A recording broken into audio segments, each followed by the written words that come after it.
looked down and saw it was a shark. A young man's life hangs in the balance after an unprovoked attack from out of the ocean's depths. Within a split second, there was a 5-foot radius of blood around him. And now courage and selfless loyalty will be tested to the utmost. I didn't think he was going to make it in. He was white as a ghost.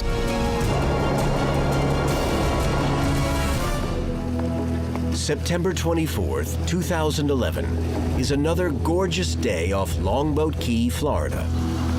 A group of lifelong friends head into the Gulf of Mexico for a day of spearfishing. It's a trip they've taken hundreds of times, but today's adventure would be very different. Today, it's the usual crew. There's CJ and Connor, Katie, Oshi, Kira, Lee, and Max.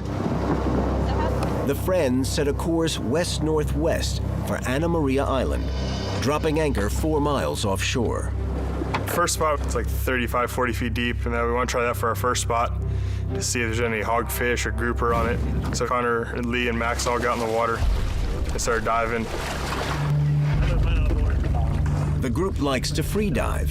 They use no scuba gear, no tanks, no regulators, no weights, and no air except what they can hold in their lungs as they plunge deep with their spears. It's pretty cool to be able to just hold your breath for a few minutes and go down like 50, 60, 70, 80 feet on a breath of air and shoot like a big 20, 30-pound grouper or big amberjack or big hogfish or something of that sort. Spearfishing is hunting underwater. The fish, you're like in their environment, you know where to hide and stuff, so you gotta try to find them like where they get in there. Like the group will go into like the ledges and the holes, and you gotta try to find them like back up inside there and get them out, which is pretty fun to do. That's pretty thrilling. Like hunters, spear fishermen spot and stalk the largest specimens without having to depend on the luck of hook and bait. When we go spearing, we shoot a lot of grouper, which range probably from 24 to 35 inches, which is probably 10 to 20 pounds. A lot of the fish we try to shoot, which are really good, are hogfish, and they're usually probably from like 14 inches to 20, 22 inches. So I mean, probably the biggest like 5-6 pounds.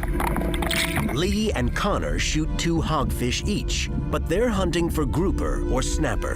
They pull the anchor and head another mile out and find the right spot. Every time we went down, one of us would shoot at least a hogfish or a mango snapper, and it was fairly clear. You could almost see top to bottom, so it was a good day. The buddy system is crucial in diving. Dozens of feet down, with just the air in your lungs, anything can go wrong. Getting tangled in line or stuck in the rocks or dragged off by a big catch. You need your friends close by to keep an eye out. These waters are also filled with bull sharks. Despite their fearsome reputations, sharks are not a major concern for CJ and his friends. Usually when we'll go out and spearfish on wrecks in different areas, you'll see sharks all the time. They usually come in and they kind of check you out and then kind of roll on their way. Bulls are among the most notorious of sharks. Large, up to 12 feet and 500 pounds, they will swim into shallow water and even into freshwater rivers and lakes. Bull sharks are believed responsible for the series of fatal attacks on the Jersey Shore in July 1916 that inspired the novel and movie Jaws. Their one saving grace is that they take time to grow curious, so a diver usually has a chance to put some distance between him and the shark. When we're spearfishing and we get a bunch of sharks come in, it gets too sharky, we'll pull the anchor and go to another spot just to kind of get away from that. An inherent risk of spearfishing is the blood speared fish put in the water.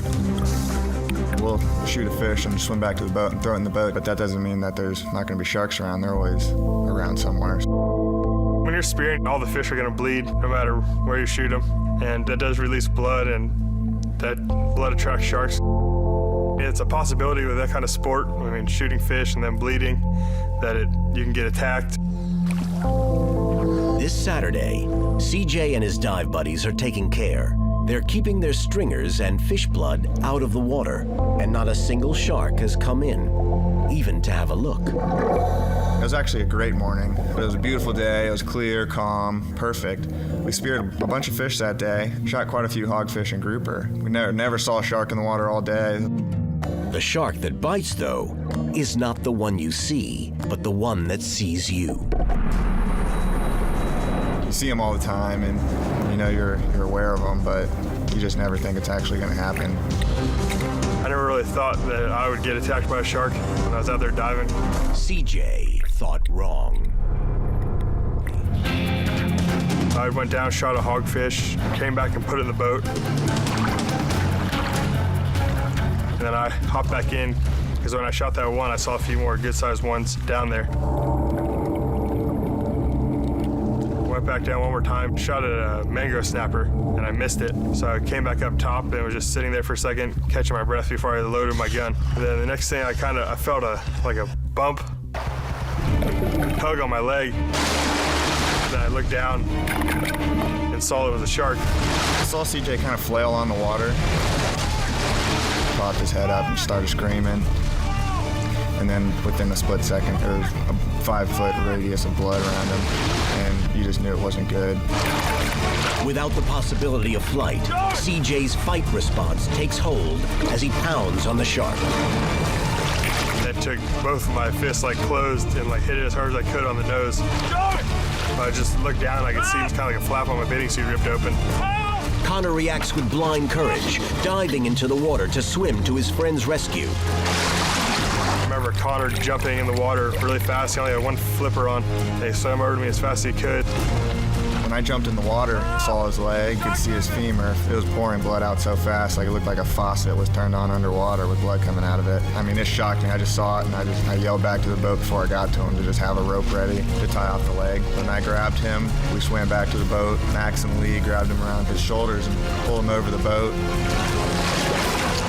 It's a gory spectacle that sends terror through almost everyone. A gaping wound 15 inches across, punctuated by ragged tooth marks. Once we got back to the boat, I just kind of closed his wound, and I had a rope, and I just kept twisting it until I couldn't twist anymore. And then his leg just turned white and he quit bleeding. Meanwhile, Kira was on phone to 911. They were telling us what to do. We needed to put pressure on the wound and wrap towels around it until, they're like, if it bleeds through the towel, I'd wrap another one around it. Katie and Oshie handed towels over to me, and I was wrapping them around his leg and just holding it, and the first 2 towels bled through, and I think we ended up putting 3 on it, and you wouldn't see blood through the 3rd towel, so I didn't think he was going to make it in. He was white as a ghost. He was complaining that his chest was tingling from a few miles offshore, and his hands were really tingling, and the only thing I could think of is that he probably doesn't have too much blood left. Lee kept talking to him and giving him water and holding his head while we were full throttle in from 6 miles out, so I think that helped a lot. Strangely, the only one who seems unaffected is CJ. I don't remember seeing what it looked like.